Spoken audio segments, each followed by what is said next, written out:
Hey, badass business owners, there has been a lot of talk out there recently about how hard it is for you to find good people. And if you are a small business owner who has a team, you are probably running into the same problem. Now, there are some of you that are not running into that problem. And I think as we go through some of these things I want to talk about, it's because you've reacted to these things that we're going to talk about. Listen, I know it's tough. Let's just first state the obvious. There are a lot of jobs out there that are needing to be filled, and there just isn't the people to fill it. Now, we can sit here and we can debate if it's because people are sitting on their butts, sitting at home because they got too much government stimulus or they got this. There is different reasons for different things. And we make the mistake, and you make the mistake if you put everybody into the same category as to why they can't get that. There's a lot of dynamics going on right now, including the fact that there are a lot of jobs out there that we were paying minimum wage to, and people can't live off it. And they've realized that, hey, yes, it is easier for me to sit at home than to go to work. Now, I'm not saying it's right or it's wrong. This isn't a political debate. And one of the first things you've got to do is you've got to take off that political debate, because you need people. You are in the business to make money. You're in the business to make profits. And in order for you to make profits, you have to have sales.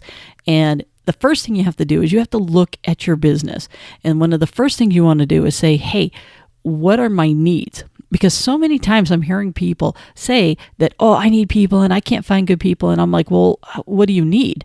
Who do you need? And I just start peeling back, and they don't have the first clue as to what it is they're even looking for in the very first place. So yes, you need people, but you need to know what people you need and what job they, well, I need laborers. Okay, great. How many laborers do you need?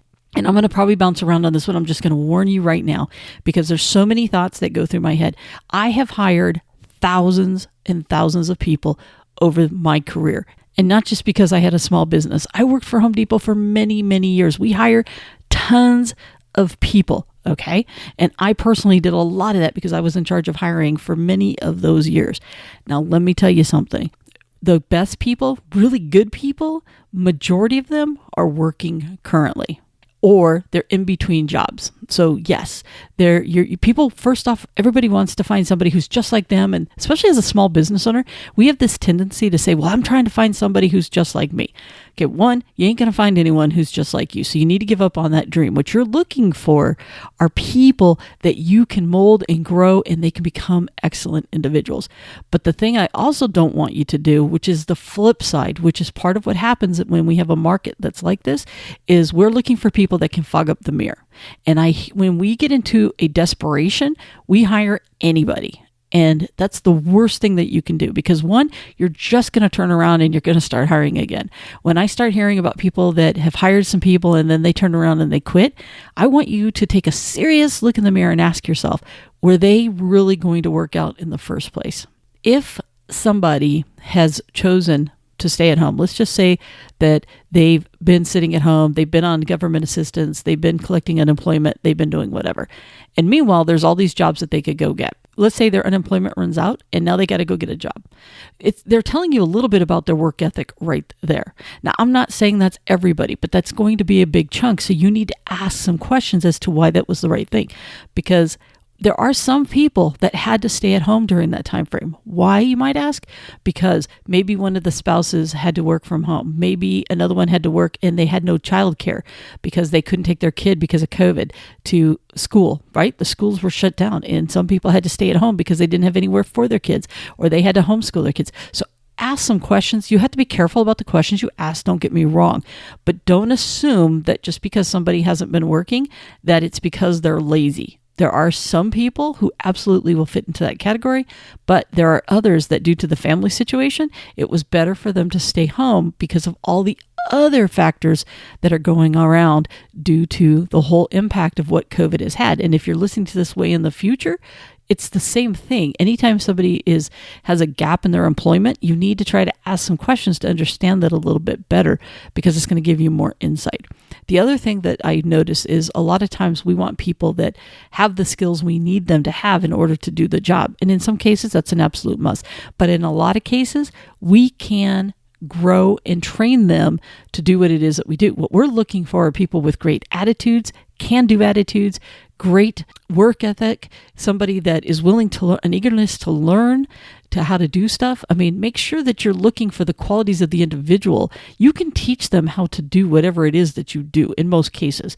And let's face it, some of them is not rocket science that you're going to have them to do, but it's certain skill sets fit certain things. So look for people that you can mold, because I'd rather, if you're going to spend your time and energy on new people, what I want you to do is spend your time and energy on finding the right person, and then on training and developing them.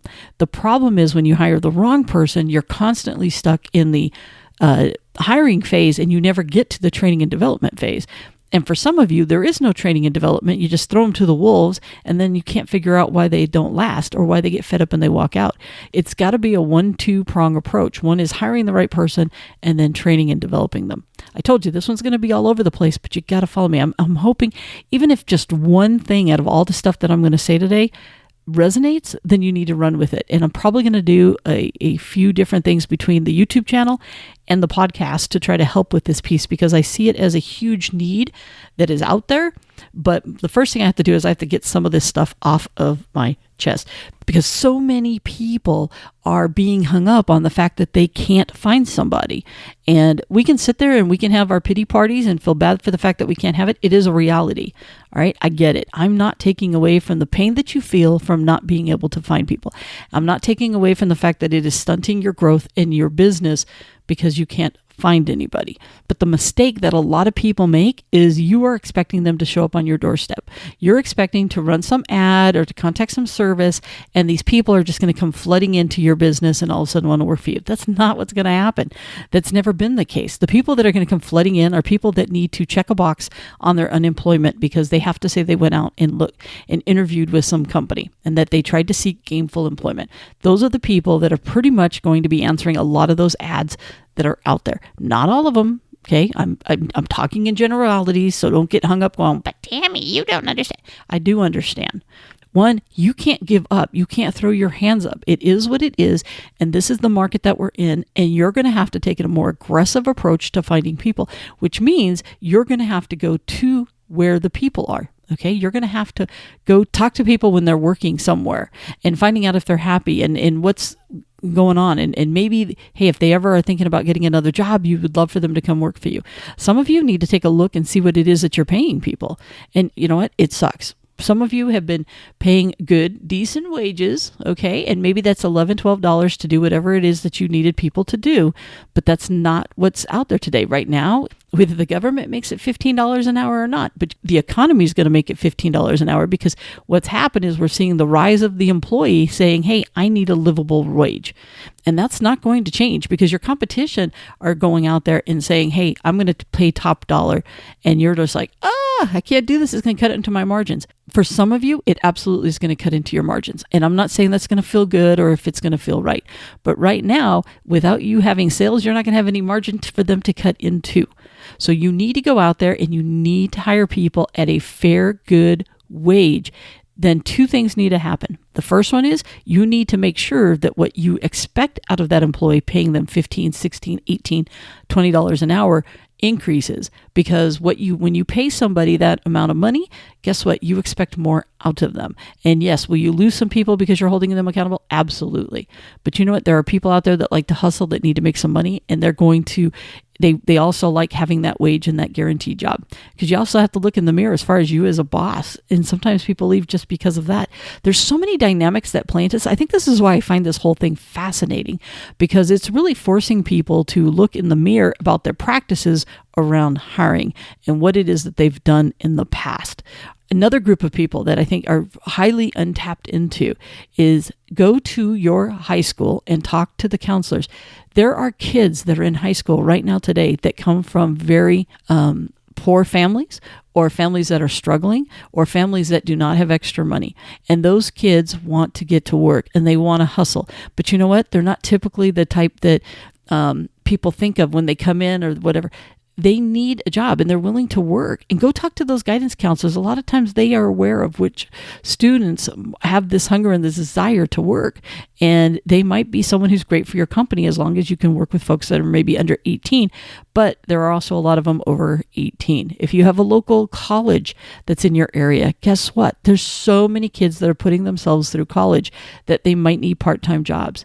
You know, the other day I was talking to somebody that I know, and they got a job, and they were really excited. They were in need of a job. They didn't have a job for a while. They finally got a job, and guess what? Their hours are being cut. Okay, so here's the other thing. Guess what? There are businesses out there cutting hours.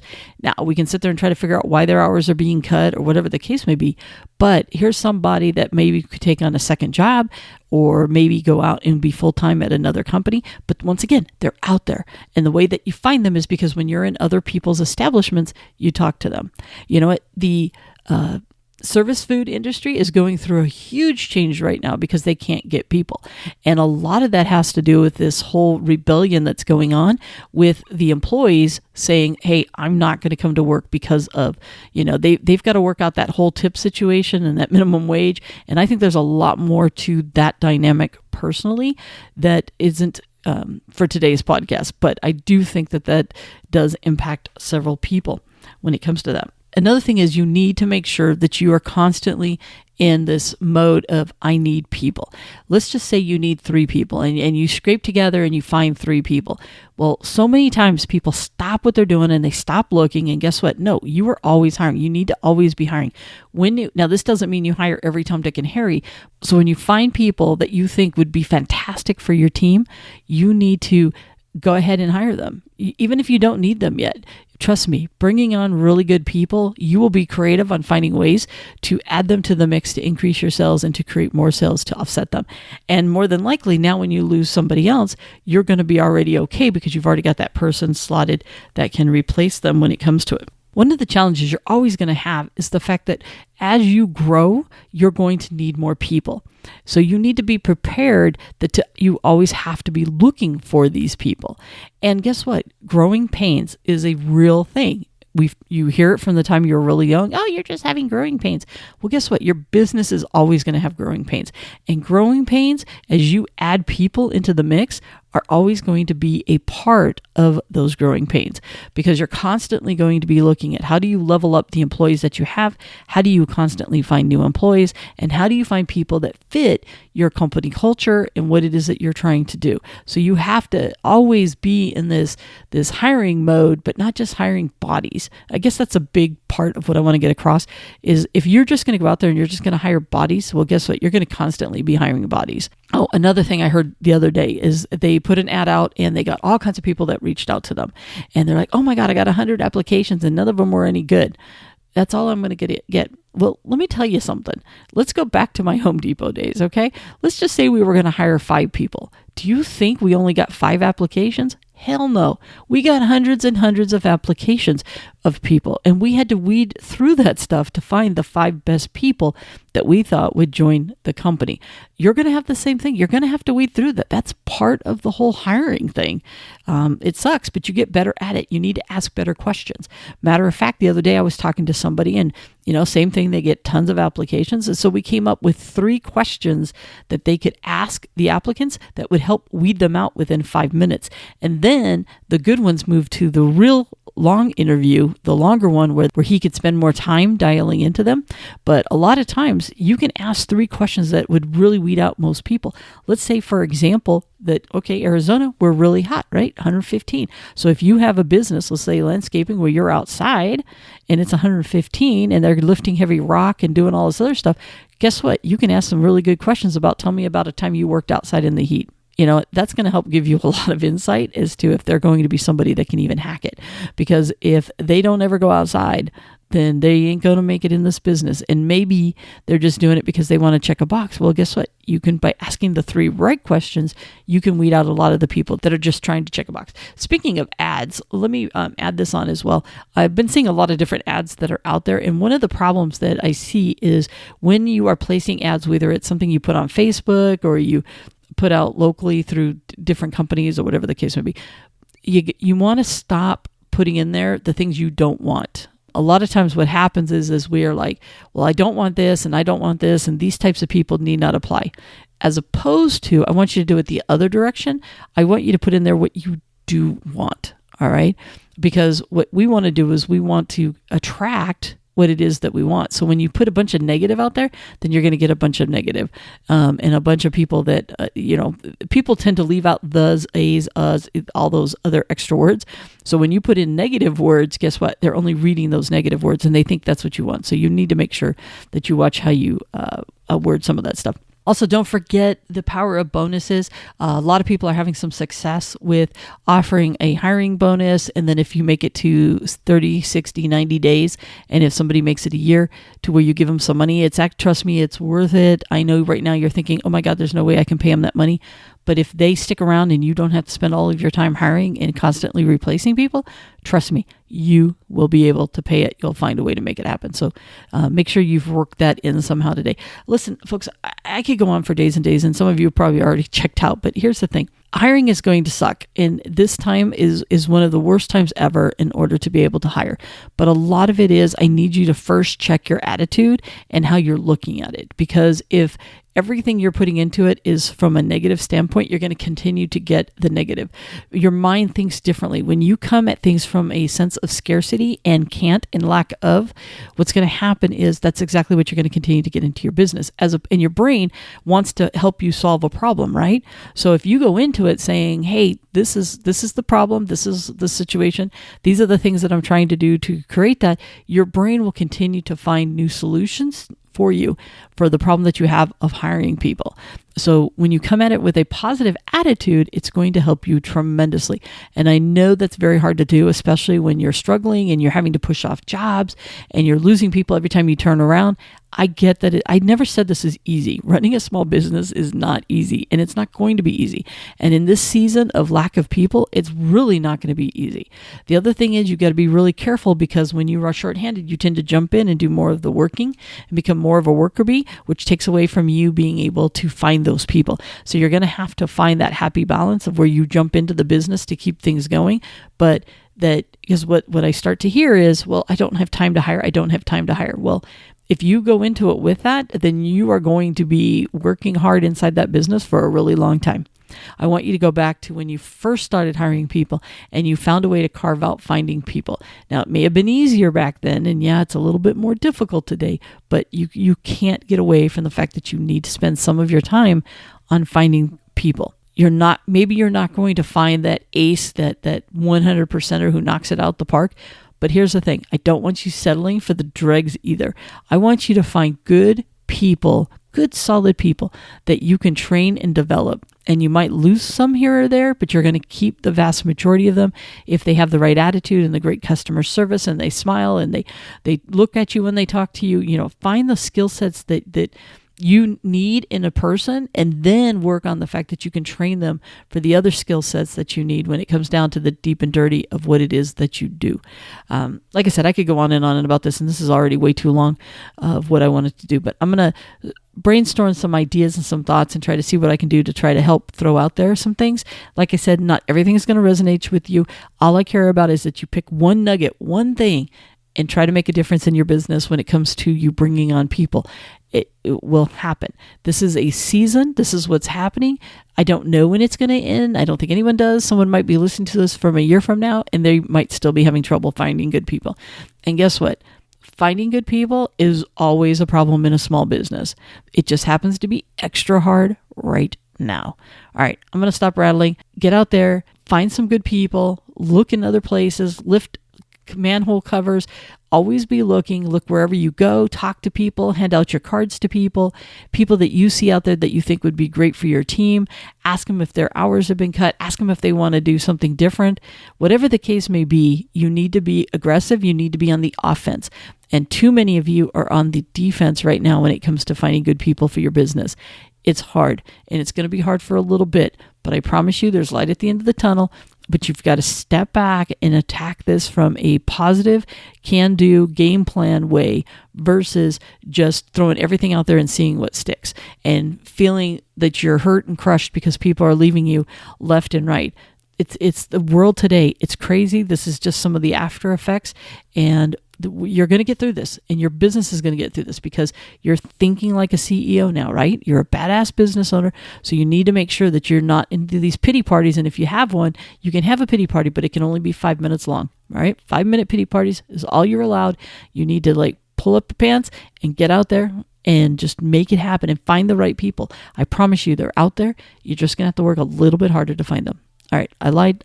Now I mean it. I'm really out of here. I'll talk to you on the next episode. Bye for now. Hey, badass business owner, before you go, as you know, I'm a huge believer in you knowing your business numbers.